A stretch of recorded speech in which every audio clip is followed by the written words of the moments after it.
I am your balloon twister, Giordano the Great, and today I'm going to teach you how to make a T-Rex slash Velociraptor. It's really easy to do and it only takes one balloon.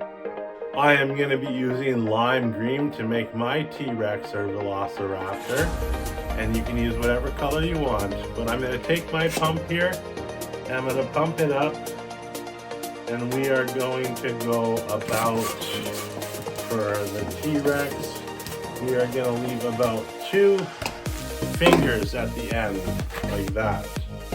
2 fingers right there, okay? That'll be perfect for the T-Rex or Velociraptor.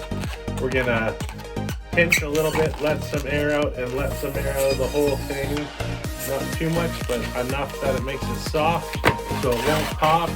And we're gonna give it a squeeze and run our hand through the end of it a couple times.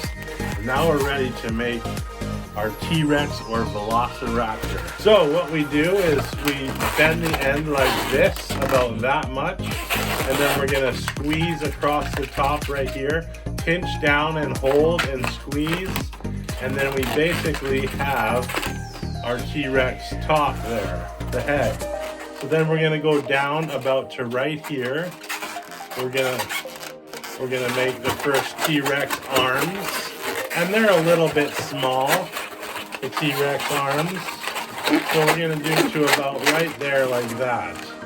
Then we're gonna go down and have the body of the T-Rex right there. And then we're gonna do the legs. Now the legs are bigger than the front arms. So we're gonna do about 4-inch bubble like that, followed by another 4-inch bubble. And then we're gonna twist those 2 in, making the legs. And just like that, you have your T-Rex or Velociraptor. Now remember, you can draw eyes and a mouth and stuff like that, and you can even give it some scales. I'm just gonna leave mine like this. Actually, let me put some eyes and mouth on it. And there you have it, your Velociraptor or T-Rex.